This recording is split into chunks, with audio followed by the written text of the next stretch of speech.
Welcome back to American Latino TV. I'm Natasha Martinez. Our next story features an athlete that perseveres against all odds.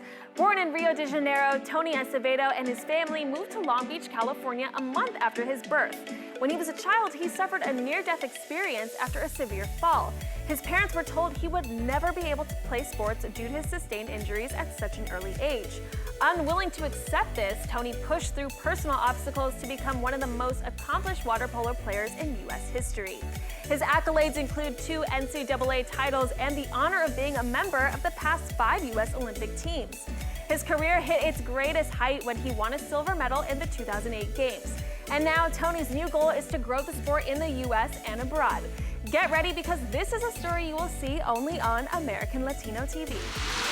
American Latino Athletes, presented by McDonald's.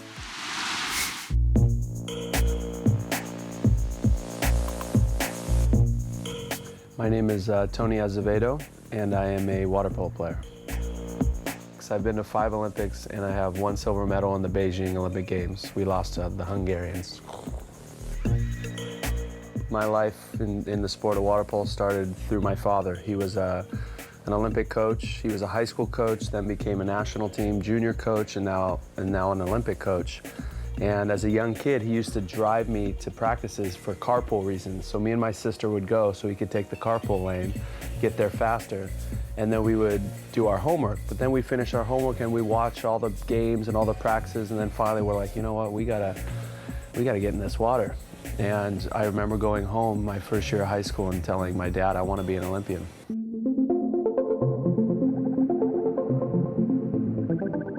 The Olympics, to me, are the true amateur sports. You know, we watch football and soccer and all these sports on TV, and I respect the sports and I love watching it. But these guys, they do it because they love it, but they also make millions of dollars doing it, right? And for us, we don't. It's hard for us to make livings. You know, all of us either have to work and then right after we're trying to have someone sponsoring us, or we have to live in another country to make money. So it's the true idea of amateur sports is the Olympic Games, and I love that about it. I was only 18 at my first Olympics, and I remember there was the World Championships in Sydney, Australia, right before the first Olympics in Sydney, Australia. And there was a tournament and I played terribly. And I was really afraid that was gonna be it. I didn't perform in my first big event, and now the next one in the Olympics, they wouldn't give me the chance. So that whole year I spent trying to get myself bigger, stronger, faster, as fast as I could, and really stay focused mentally. And then I made the team at my first Olympics. You know, I had 14 goals and was the 2nd leading scorer on the team, and 8th or 6th leading scorer in the world, and it was an amazing experience. Water polo, I guess, a lot of people want to compare it to soccer, where you're kind of scheming and then try to get on a counterattack and then scoring a goal behind a goalie. But I like the idea of basketball because we have a center, we have guys around, we have kind of a guy that stays on the point, then we have shooting guards from around. You try to get that ball into a big center like a Shaquille O'Neal and then kick it out for a shot or a goal. I'd be considered like a playmaker driver position, so a mix of a point guard / shooting guard in basketball. I've had 3 broken eardrums, broken nose, a lot of little mini stitches around the face.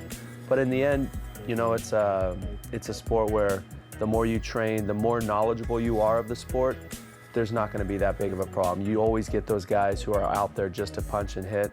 But my thing, that motivates me even more to score on that guy. And that means that those are the guys that usually don't have that much talent, that they just have to get by being mean. No matter what happens, I'm going to stay involved. And I think one of the things that I want to promote around the world is water polo. I want to promote our sport in places that maybe water polo isn't so big. Come into water polo, you know, it's a great sport, you're outside, we have great personalities, and I think we can make this sport a lot bigger, and my dream is eventually a professional league.